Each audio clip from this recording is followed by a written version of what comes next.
Syllabus अच्छे से कर लिया है, लेकिन सर ऐसा लग रहा है कि लास्ट में सब कुछ भूल रहे हैं। ये एक ऐसा सवाल है जो मुझे लगता है कि जो भी 70% बच्चे यदि सीरियसली एग्जाम की प्रिपरेशन कर रहे हैं तो उन सब के सामने ये संकट होगा। ये हमारा जो माइंड है उसकी एक नेचुरल प्रोसेस है कि जैसे ही प्रतियोगी परीक्षा के 15 या 20 दिन या 1 महीना बचता है उस समय लगने लग जाता है कि हम सब कुछ भूल रहे हैं, कुछ भी याद नहीं है। और ये क्यों होता है, इसके पीछे साइकोलॉजिकल रीजन है कॉग्निटिव ओवरलोड।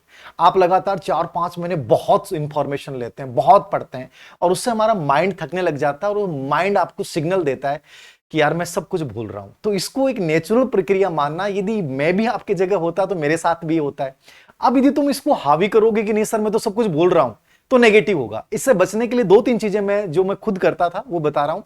पहली चीज आपको ये करनी है कि सिलेबस में नई चीज कुछ नहीं पढ़नी। नई का मतलब है जो मान लो अचानक से कोई कंटेंट मार्केट में और आपने कहा कि चलो मैं ले आता हूं, नहीं, उससे और नेगेटिविटी आएगी क्योंकि आपको लग रहा है कि पहले वाला तो मैंने पढ़ा ही नहीं है और ये और आ गया, अब ये तो भूल जाऊंगा, वो भी भूल जाऊंगा। तो नया मैटर नहीं लेके आए, जो रिवीजन आपने किया है कंप्लीटली उसी चीज को रिवाइज करते रहें, पहली इंपॉर्टेंट चीज।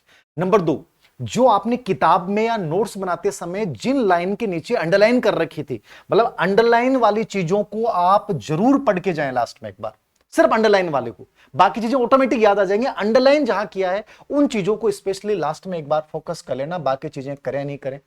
तीसरी चीज, आपने जितनी भी प्रैक्टिस की है उन प्रैक्टिस में जिन प्रश्नों के आंसर आपको आ रहे थे उनको आपको दोबारा नहीं पढ़ने हैं।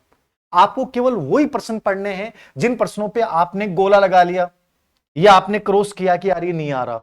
तो केवल वही प्रश्न आपको लास्ट टाइम में 2 या 4 दिन 5 दिन पहले रिवाइज करके जाना है। 3 चीज तो आप ये करोगे उससे आपको बहुत फायदा होगा।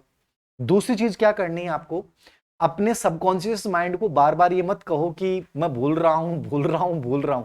तो सबकॉन्शियस माइंड उसको सबसे ऊपर ले आता है और फिर वो डराना शुरू कर देता है। तो सबकॉन्शियस माइंड को ये कमांड दो कि नहीं नहीं, मैं भूल तो रहा हूं लेकिन मुझे याद आ जाएगा, क्योंकि आपका एग्जाम हॉल में आपका माइंड सबसे अधिक एक्टिव होता है।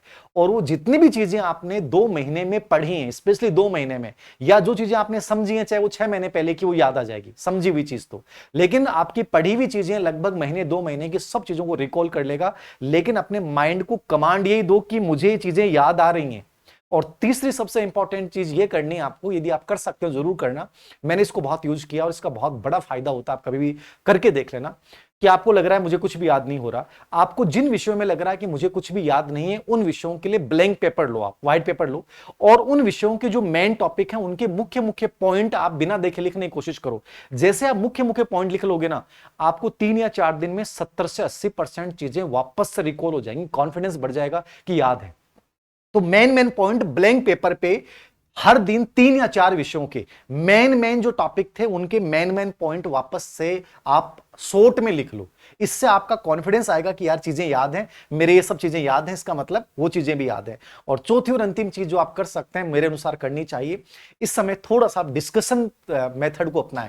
जितना डिस्कशन करेंगे किसी के साथ, ठीक है, चाहे खुद रिकॉल कर लो, चलते हुए पढ़ लेना, किताब को बंद कर लेना फिर रिकॉल करना 20-25 मिनट, या किसी दोस्त के साथ यदि कोई टॉपिक को डिस्कशन कर लेते हैं जो आपने पहले पढ़ा था याद नहीं आ रहा, तो वो सबसे बेस्ट मेथड है इस समय कॉन्फिडेंस को वापस से गेन करने का।